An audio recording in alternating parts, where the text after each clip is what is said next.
Hey guys, wanted to talk to you about my hunting rifle.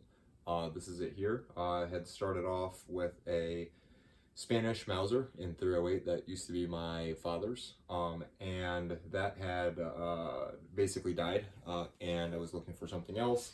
Was trying to buy this from my father-in-law actually, and he had given it to me because he's super generous dude. So wanted to talk to you guys about philosophy of use for large frame ARs for civilian hunting applications, some possible upsides and some downsides to kind of keep in mind. Large frame ARs are popular. They're popular for a reason. I think that they bring a lot of capabilities to the table as long as you understand what the downsides are.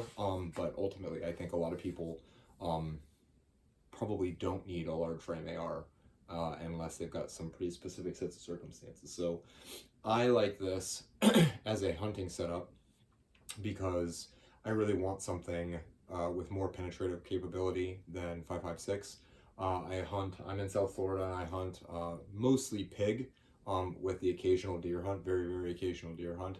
And I really like the idea of, because it's so occasional, I very well might only get the chance to pull a trigger on a deer, um, once every several seasons, right?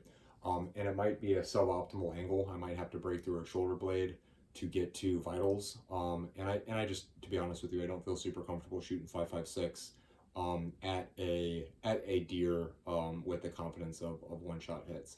That might be a me thing, especially with this stuff like bonded gold dots or federal fusion type things that are probably going to give me the penetrative quality. But I really wanted to stay with something in the 308 flavor or something with a little bit more ass behind it than the 5.56. What this gives me instead of what this gives me that is better than a bolt gun. A big part of it is a commonality of training, right? I don't have to get good with a bolt gun, and the AR-15 and AR-22 that I use on a regular basis crosses over to the operating system here. Some other benefits to this that don't really have a huge application for me, but it is something to take into account. For longer shots, you're obviously going to get less wind drift with the 308 than you are with the 5.56, and Ridgeline. I think Ridgeline Tactical are kind of like the premier SPR DMR trainer guys. Actually talked about um, operationally using 308s when you don't have a shooter spotter team, when you're solo. I forget the cat's name, but the guy that runs Ridgeline was talking about when he was doing it for real, using a 308 system just because he can see his splash with misses easier because of how much debris is getting kicked up with a 308, so he could self-spot more effectively. That's pretty esoteric. That's a relatively minor bump when you take into account the pluses, or excuse me, of the negatives of the system. But it is a thing, right? But to reiterate, my main thing was I wanted something with a little bit more penetration than I wanted more penetration than a 5.56, and preferably it wouldn't be a totally new system that I could run to get that capability. The fact that it is an autoloader, like A, this is America. B, I obviously have a higher rate of fire if I'm pushing through sawgrass palmettos, sawtooth palmettos, and going after a wounded something or other. Having this out as opposed to either a revolver or a bolt gun definitely feels better. Having a couple more rounds on tap quickly, and if I'm in a supportive position, I obviously don't have to move to work the bolt, so I can stay in that supportive position. And again, kind of going back to the Ridgeline guys, I haven't trained with them, but I've definitely consumed a lot of their media. He made the point that, like, with an autoloader, if you're not quite sure you're dope, you can take a shot at range, adjust your hold, take another shot, adjust your hold, and take another shot, and do that quickly enough that all three of those rounds are going to be in the air before the first one hits. That's obviously a capability that I can't do that with a bolt gun. I don't know if anybody can, but unless you're shooting at somebody in a convertible or something. So you have those benefits to it. So but I'm going to run through how I've got this set up. We'll talk about the downsides and maybe the use case for you of a large frame AR-10, like where that fits for you. So from the factory. This did a pretty good job of being like an entry level AR-10, um, and have some pretty good features that outweigh some of the cost cutting stuff. Like you can see, um, we've got some relatively modest machining going on here, and then they threw Realtree on it, so maybe you don't notice, right? It actually has a really good trigger. I'm not a big like non-mil spec trigger guy, but this is a pretty good one. It's got a stupid heavy barrel.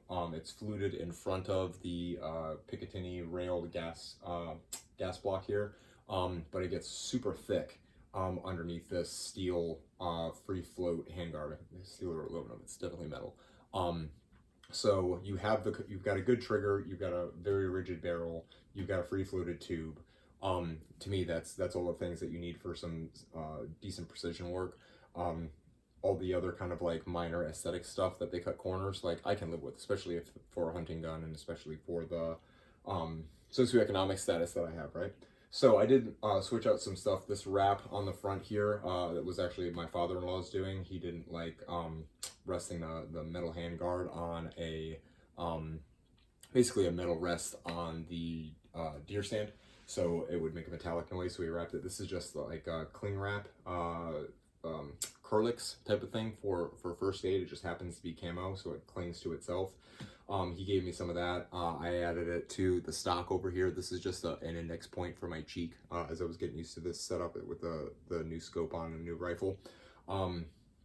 I did add a Magpul. I forget what it's called, but there's a, what do you call it, little Picatinny QD socket for the sling here. We can get rid of that real quick.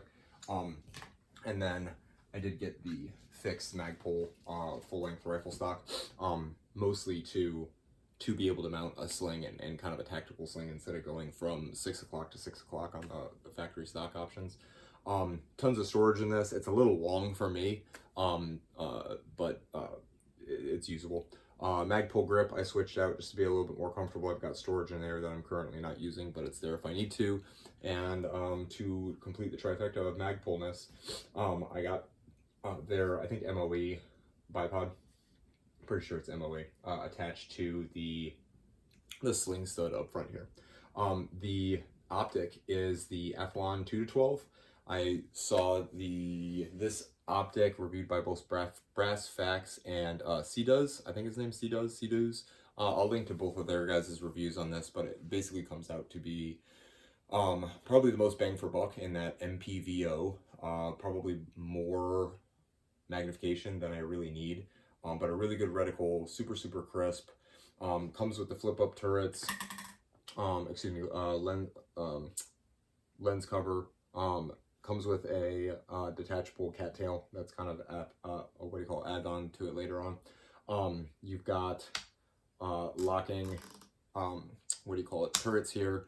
Really like that, and clean enough reticle with some very modest illumination.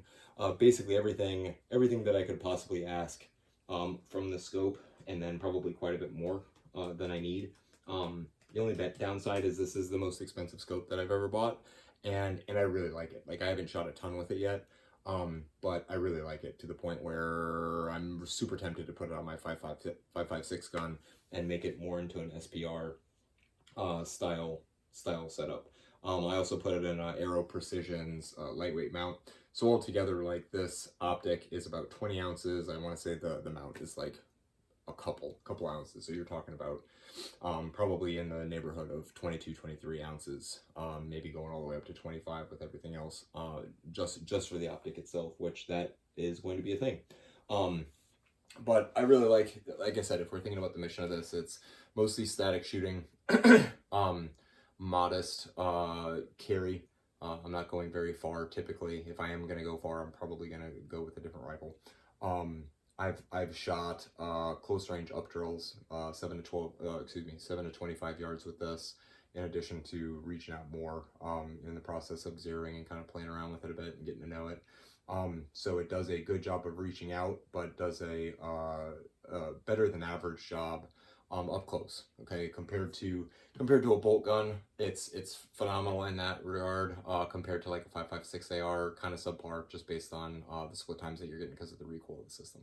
So pretty well dig that. As far as the downsides to this, and really all large frame air systems and 308 systems specifically, right? The two big things is going to be cost and weight. Okay, so I got this gun for free. Switch, add on, added the scope. I had initially had some extraction issues and was going through trying to diagnose. It's like, yeah, it's kind of an entry level 308 AR-10. I ended up just getting a full bolt carrier group from Brownells, and that cleared it up. Just kind of, I'm like, hey, I'm just going to go whole hog, and I don't necessarily want to mess with the gas system. So I switched that out. Haven't had any issues with it since then. Got Magpul PMags to reduce one of the variables.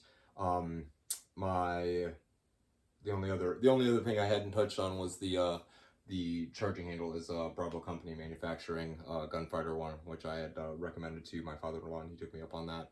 Really like that for getting the leverage around the scope. But anyways, going back to the downsides, it's expensive, right? Accessories are a little bit more expensive than AR-10s. Obviously the cost of 308 is much more substantial than 5.56 right now. So you have that as a factor, right? And just getting into the DMR SPR world is it's going to cost you more money than it is to get an LPVO or red dotted AR-10 usually, or excuse me, AR-15 usually. It's heavy as shit. I will say this: the way that this is set up right now, like I said, super heavy barrel, metallic forend. The overall weight of the system, 20 ounce optic. This thing is like right around 15 pounds with a loaded PMag. Like it's a heavy bitch. I wouldn't want to carry it around for very long if I didn't have to. And really that kind of goes in line with my POU, not because it's ideal, but it's like, hey, that's how the gun's gonna work, right? Like I'm not gonna walk around with this all day.